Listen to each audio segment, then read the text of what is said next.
stuffed with cake, one of the most delicious goddamn things you've eaten in your entire life. You wander into the night air. You're almost like, you've eaten a little too much and you're a little drowsy, but there's still stuff to do. Alrighty, everyone, go find yourselves a seat. I'll take care of this. Yeah, that sounds nice. Now, keep looking towards the south and up, like a lot of up. Like, actually, okay, look straight up, basically. I Firefly should have set this up a lot farther. It's safe, though. It's safe. I know it's safe. She's a professional. Now then, everybody ready? Sprout is still trying to figure out this cake. Whenever you're ready, are you sure it's safe? Not that I'm doubting you, Celine, but if Firefly set them up, they might be dangerous. Don't worry, Delphi, I'll catch them. Oh man, I just realized we forgot the night. We promised that ghost knight that he could see fireworks. I mean, we could always go to him later. You'll be able to see them from here. They're fireworks. Yeah. That's very true. Why not later in the night we can just go check on him or something? That's true. So Celine lights up the fireworks, and it's just a vast array of various colors and different bursts of pink and purple and blue, green, a little bit of red going on in there. And it's also got those fun like gold ones where it's like the big bursts and then they kind of fall down like snow. I guess this is no expenses were spared here. Celine turns around because she wants to see Velvet and doesn't see her and actually kind of frowns. Oh. Velvet is in a bush. She's like trying the goggles, which I'm sure work a little, but she's really light sensitive. So the giant flashes are good. What she's actually doing is watching ground level and watching the lighting changes on like the landscape instead. That's always fun though. Arvis like prods Atticus on the back. Hey, you looking for your friend? Yeah. I don't know. Motions with his head this way. Oh, yeah, it's her choice. Velvet's not like hidden. She's standing up. It's just that she's like, she saw fireworks and was like, and wanted to get as far away as possible. Is Celine like visibly looking around for her? Oh, yeah. Okay, she'd come out then. Yeah, she's completely ignoring the fireworks. Oh. Like every time they flash, she just freezes.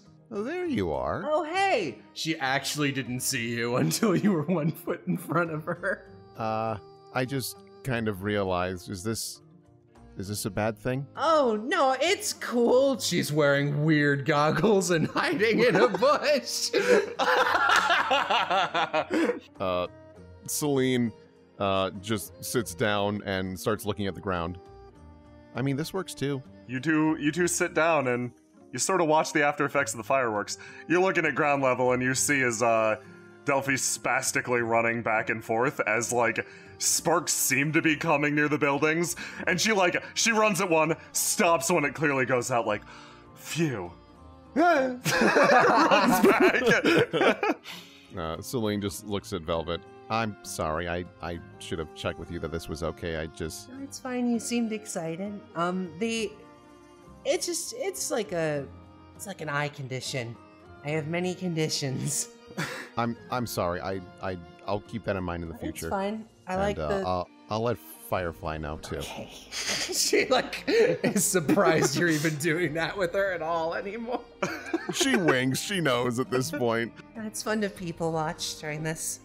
I don't get to people watch in like small areas very much. Every single time a firework goes off, she like shivers and like she freezes whatever she was doing, but there's like a slight vibration. Celine offers some earplugs. Oh, it's not the sound, it's the light. Did you want to just go inside? You can say yes. Yeah. It's not. Yeah, go on. Yeah. We still get the fun colors. Atticus is just gonna real quick pick up Sprout, because Sprout probably can't crane back to look directly over easily, so Atticus is just gonna angle him. Oh, you pointed. Oh, you know what'd be cool? Just like you have like the crystal crab and like the light source like if you look on the ground, there's like a little rainbow shadow being cast through its crystal or something with every firework. It looks like he's still like wondering what he should do with this cake slice. Looks like he has an idea. Then puts his hand stump underneath his face circle, lifts it up slightly, and puts the cake in there. What the hell? Only Atticus sees this, I assume? Matago sees it. Matago knows. Mata knows, Just- yeah. No, Matago like tugs on Julian's dress like.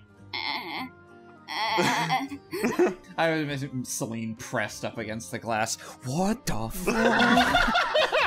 fuck? Sorry, I didn't mean it to be weird. You seem so excited. And it's like, I know people say like, it's the thought that counts when they're trying to be like, well, was it a total waste? But I really, it was the thought that counts. And this means a lot to me. I'm glad. And listen, in the future, I take no offense. And I don't take offense to this. Like, if something makes you uncomfortable, let me know. Which is like, it's just like the space thing. You don't want me to be near, and that's totally fine, and I just need to know that. Like, none of it's personal at all. I'm just No. weird. No, I don't think you're weird. I mean, everyone's got their things. Don't worry Looks about out to literally every loser in the courtyard. it. Yeah. Celine just kind of then goes back to just focusing on her shoulder. How'd you get that scar? That was a bad night. Not every job goes well. I see. She doesn't press any further than that. Hey, are you also Umbra? Oh, I'm sorry. She like you can hear creaking in her neck as she slowly turns. Why would you think that? Because of the way you react to things. Isn't really that bad. No, it was way less obvious about Umbra than Firefly. And it's God, she just like presses her forehead against the frame of the door and just keeps bashing it lightly. oh no, don't. Velvet runs over and picks up the towel that she was sitting on earlier, so that she has like an interim thing to grab her with. It's like, No, it's okay. Did you see how that? He thought you were so cool. That's true. His face was a tomato. Is everyone in Snowdrop like that? Not everyone.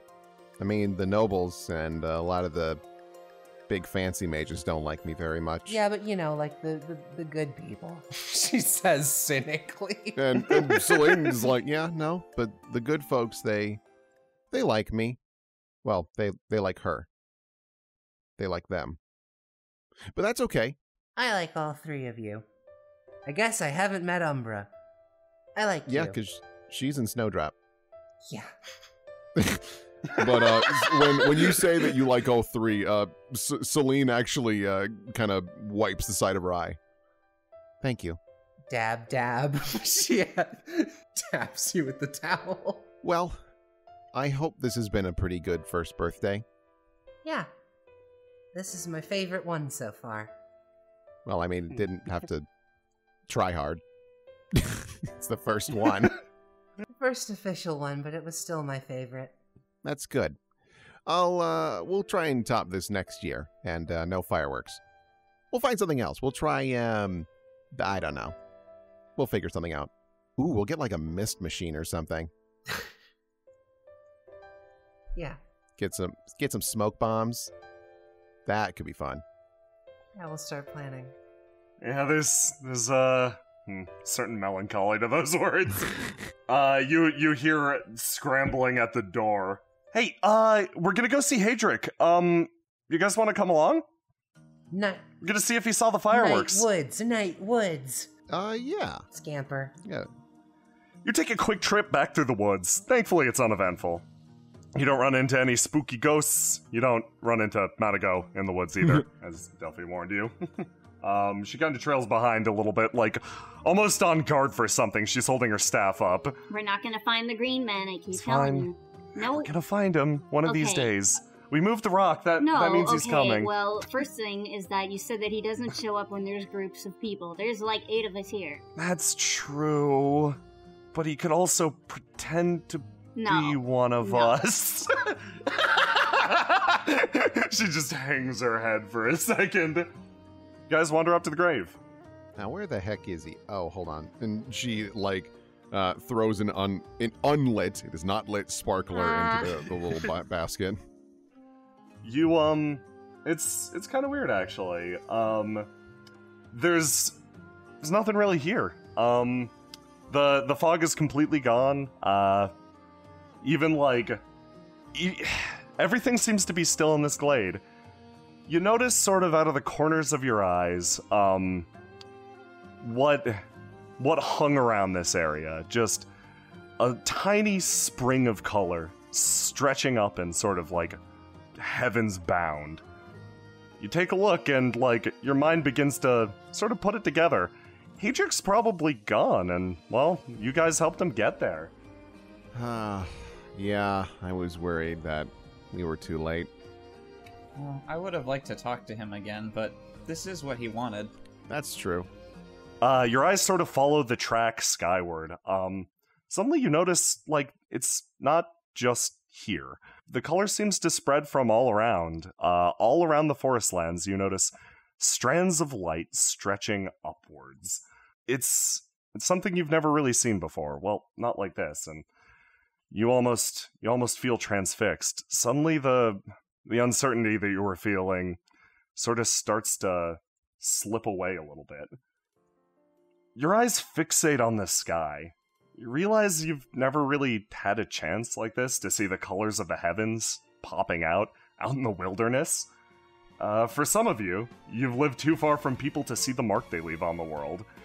The sky's always been a curtain of black, pockmarked with white dots. For the rest, you've spent your lives curled amidst the public, hidden amidst the vast wash of color. For a moment, you're held transfixed as lines and rivulets of light meet and cross the great black expanse, remains of Hedrick likely intertwining with them. A wheel of color rises from the landscape around you, each memory or motion untethered and skyward bound. Delphi kind of like wedges her way up the hill. What are you guys looking at? She follows your gaze and sees the sky. Suddenly she's thrown back in time. A much younger girl wanders on a trail behind her new party, bound for the far south. Overburdened with gear, she loses her step, and suddenly her eyes jolt skyward. Her mouth hangs open, that same column of light stretching away to the ends of oblivion. What are you looking at? She stops, held fast, unable to move at the sight of the sky above. Come on, hurry up. Her group turns away. Her gaze fixes on you, and her smile widens even as her eyes begin to mist over. Hey, let's take 5 minutes here, okay? The Fallet Cottons called this phenomenon nebulas or novas, lights visible only to those who lived far to the north. The nature of these lights was opaque to those who dwelled in the war-torn nations. It was written off as a phenomenon or a hallucination, something in the groundwater. But to those from Windrose, when the old world came to an end, the human eye took a new shape. The feeling could be best described as one of absolute comfort and awe. The remnants of human experience, laid bare and set free to dance amidst the updrafts. Even to those with heads or hearts too small to understand these shapes, there was only one acceptable reaction: to watch, smile, and stare. For those drawn to the skies, and for those who still lie on the grasses, this was their country. This was their home. This was their delusion amidst the flowers.